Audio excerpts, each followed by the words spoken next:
Bismillahirrahmanirrahim. Assalamualaikum warahmatullahi wabarakatuh.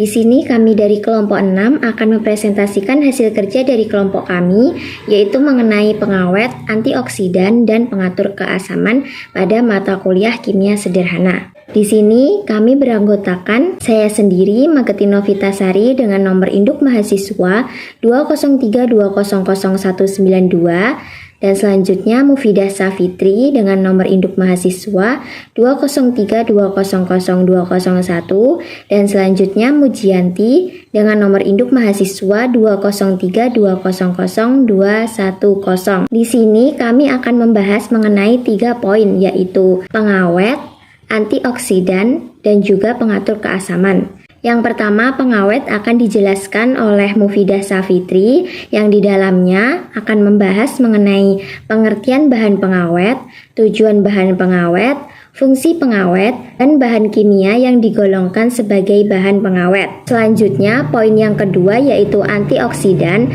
akan dijelaskan oleh Mujianti, yang di dalamnya akan membahas mengenai pengertian antioksidan, jenis-jenis antioksidan, sifat-sifat kimia pada antioksidan, dampak dari penggunaan antioksidan bagi tubuh, dan dosis antioksidan. Selanjutnya, pembahasan poin ketiga yaitu mengenai pengatur keasaman yang akan saya jelaskan, yang di dalamnya akan membahas mengenai pengertian pengatur keasaman, tujuan penambahan pengatur keasaman, jenis pengatur keasaman, dampak terhadap kesehatan, dan juga dosis pengatur keasaman.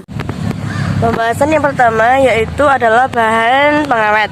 Bahan pengawet adalah zat atau bahan kimia yang ditambahkan ke dalam produk seperti makanan dan minuman, obat-obatan, cat, sampel biotik, kosmetik, kayu, dan produk lainnya untuk mencegah terjadinya dekomposisi yang disebabkan oleh adanya pertumbuhan mikroba atau oleh perubahan kimiawi. Yang B yaitu tujuan pengawet. Adapun tujuan pengawet yaitu untuk menghambat atau mencegah terjadinya kerusakan, mempertahankan mutu, menghindari terjadinya keracunan, dan mempermudah penanganan dan penyimpanan. Yang ketiga yaitu fungsi pengawet. Adapun fungsi pengawet pada makanan yaitu untuk mencegah pertumbuhan bakteri pada jamur sehingga makanan bisa disimpan dalam waktu yang lebih lama tanpa mengalami kerusakan atau membusuk. Pengawet bisa mencegah makanan berupa rasa, warna, tekstur, dan nutrisinya. Dan yang D yaitu bahan kimia yang digunakan sebagai pengawet.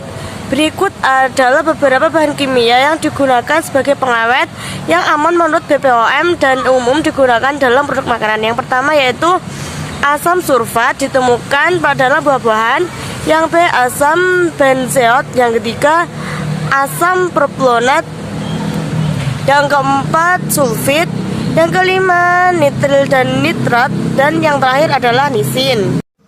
Materi selanjutnya adalah antioksidan. Pengertian antioksidan merupakan senyawa yang dapat memperlambat oksidasi di dalam bahan pangan.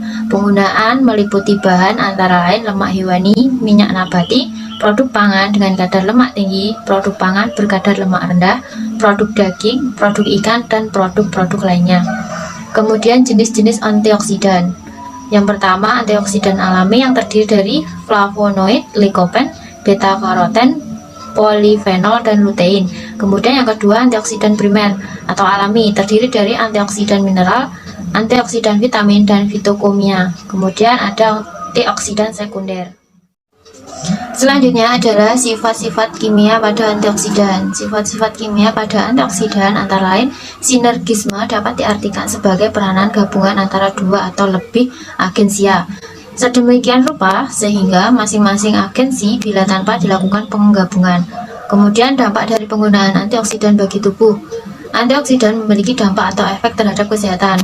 Penggunaan antioksidan secara berlebihan menyebabkan lemah otot, mual-mual, pusing, dan kehilangan kesadaran. Sedangkan penggunaan dosis rendah secara terus-menerus menyebabkan tumor kandung kemih, kanker sekitar lambung, dan kanker pada paru. Ini adalah dosis antioksidan. Kebutuhan antioksidan per hari adalah 50-74 mcg per hari. Bahan makanan yang mengandung banyak antioksidan terdapat pada sayur, buah, dan kacang-kacangan.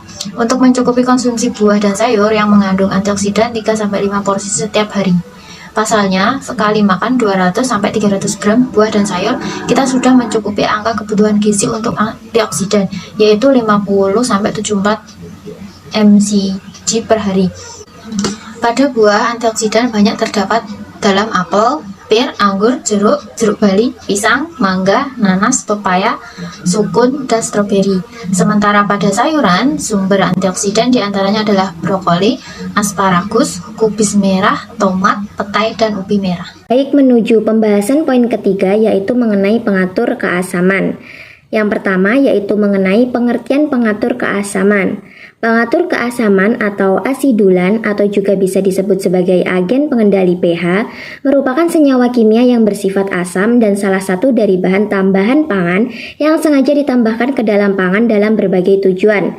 Dapat bertindak sebagai pengawet, penegas rasa, dan warna atau menyelubungi aftertaste yang tidak disukai.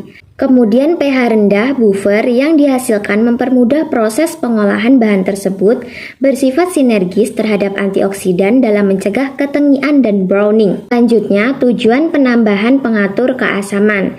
Tujuan utama penambah asam pada bahan pangan adalah untuk memberikan rasa asam, mengintensifkan penerimaan rasa-rasa lain yaitu dapat mengasamkan, menetralkan, dan mempertahankan derajat keasaman. Selanjutnya, jenis pengatur keasaman. Yang pertama ada jenis asam asetat, yang kedua kalsium asetat, yang ketiga asam laktat, yang keempat asam malat, yang kelima asam fumarat, yang keenam asam sitrat, yang ketujuh asam tartat, yang kedelapan asam fosfat, dan yang kesembilan ada asam adipat. Selanjutnya, dampak pengatur keasaman terhadap kesehatan. Beberapa bahan asam sifatnya sangat korosif, sehingga jika masuk ke dalam mulut akan terasa panas yang membakar disertai dengan rasa sakit yang tak terhingga. Gejala yang ditimbulkan dari asam yaitu korosif pada selaput lendir mulut, kerongkongan disertai dengan sakit, dan sulit untuk menelan. Sakit di daerah lambung, luka yang bergelembung yang terjadi pada kulit dapat pecah dan terjadi peradangan. Selanjutnya yang terakhir yaitu mengenai dosis pengatur keasaman. Yang pertama untuk dosis secukupnya yaitu untuk asam asetat, kalsium asetat, asam laktat, asam malat, dan juga asam sitrat. Yang selanjutnya dosis 0-6 mg atau kilogram berat badan yaitu untuk asam fumarat. Yang selanjutnya dosis 0-30 mg atau kilogram berat badan yaitu untuk asam tartat. Yang selanjutnya 0-70 mg atau kilogram berat badan untuk asam fosfat, dan yang terakhir 0-5 mg atau kilogram berat badan untuk asam adipat. Sekian presentasi dari kelompok kami yang telah membahas mengenai pengawet, antioksidan, dan juga pengatur keasaman. Apabila ada kesalahan kata ataupun juga kesalahan dalam penyampaian materi, mohon maaf yang sebesar-besarnya. Terima kasih. Wassalamualaikum warahmatullahi wabarakatuh.